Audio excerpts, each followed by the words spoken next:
हर साल ज्येष्ठ माह के शुक्ल पक्ष की दशमी तिथि पर गंगा दशहरा मनाया जाता है।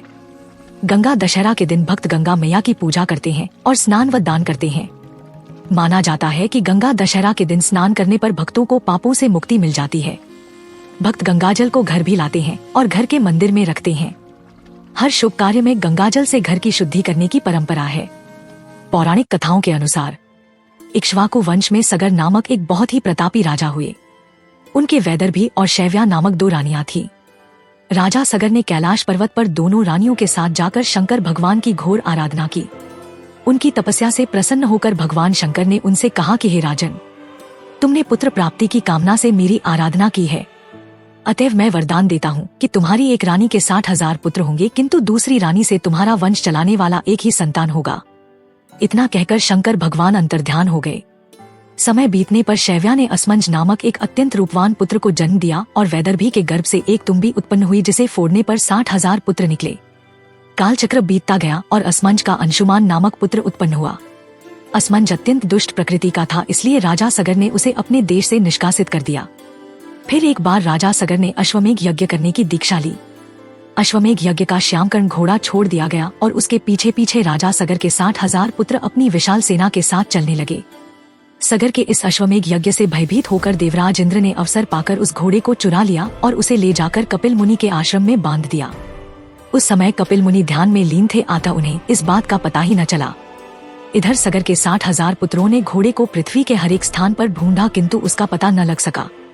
वे घोड़े को खोजते हुए पृथ्वी को खोदकर पाताल लोक तक पहुंच गए, जहां अपने आश्रम में कपिल मुनि तपस्या कर रहे थे और वहीं पर वह घोड़ा बंधा हुआ था। सगर के पुत्रों ने यह समझकर कि घोड़े को कपिल मुनि ही चुरा लाए हैं, कपिल मुनि को कटुवचन सुनाना आरंभ कर दिया। अपने निरादर से कुपित होकर कपिल मुनि ने राजा सगर के 60,000 पुत्रों को अपने क्रोधाग्नि से भस्म कर दिया। जब सगर को नारद मुनि के द्वारा अपने 60,000 पुत्रों के भस्म हो जाने का समाचार मिला तो वे अपने पौत्र अंशुमान को बुलाकर बोले कि बेटा, तुम्हारे 60,000 दादाओं को मेरे कारण कपिल मुनि की क्रोधाग्नि में भस्म हो जाना पड़ा। अब तुम कपिल मुनि के आश्रम में जाकर उनसे क्षमा प्रार्थना करके उस घोड़े को ले आओ। अंशुमान अपने दादाओं के बनाए हुए रास्ते से चलकर कपिल मुनि के आश्रम में जा पहुंचे। वहां पहुंचकर उन्होंने अपनी प्रार्थना एवं मृदु व्यवहार से कपिल मुनि को प्रसन्न कर लिया। कपिल मुनि ने प्रसन्न होकर उन्हें वर मांगने के लिए कहा। अंशुमान बोले कि मुने, कृपा करके हमारा अश्व लौटा दे और हमारे दादाओं के उद्धार का कोई उपाय बताएं। कपिल मुनि ने घोड़ा लौटाते हुए कहा कि वत्स, जब तुम्हारे दादाओं का उद्धार केवल गंगा के जल से तर्पण करने पर ही हो सकता है। अंशुमान ने यज्ञ का अश्व लाकर सगर का अश्वमेघ यज्ञ पूर्ण करा दिया। यज्ञ पूर्ण होने पर राजा सगर अंशुमान को राज्य सौंप कर गंगा को स्वर्ग से पृथ्वी पर लाने के उद्देश्य से तपस्या करने के लिए उत्तराखंड चले गए। इस प्रकार तपस्या करते करते उनका स्वर्गवास हो गया। अंशुमान के पुत्र का नाम दिलीप था। दिलीप के बड़े होने पर अंशुमान भी दिलीप को राज्य सौंप कर गंगा को स्वर्ग से पृथ्वी पर लाने के उद्देश्य से तपस्या करने के लिए उत्तराखंड चले गए, किंतु वे भी गंगा को स्वर्ग से पृथ्वी पर लाने में सफल न हो सके। दिलीप के पुत्र का नाम भगीरथ था। भगीरथ के बड़े होने पर दिलीप ने भी अपने पूर्वजों का अनुगमन किया, किंतु गंगा को लाने में उन्हें भी असफलता ही हाथ आई। तत्पश्चात महाराज दिलीप के पुत्र भगीरथ जी ने कठोर तप किया था। भगीरथ जी के तप से ब्रह्मा देव प्रसन्न हो गए थे और उन्होंने भगीरथ जी को मनचाहा वरदान मांगने के लिए कहा।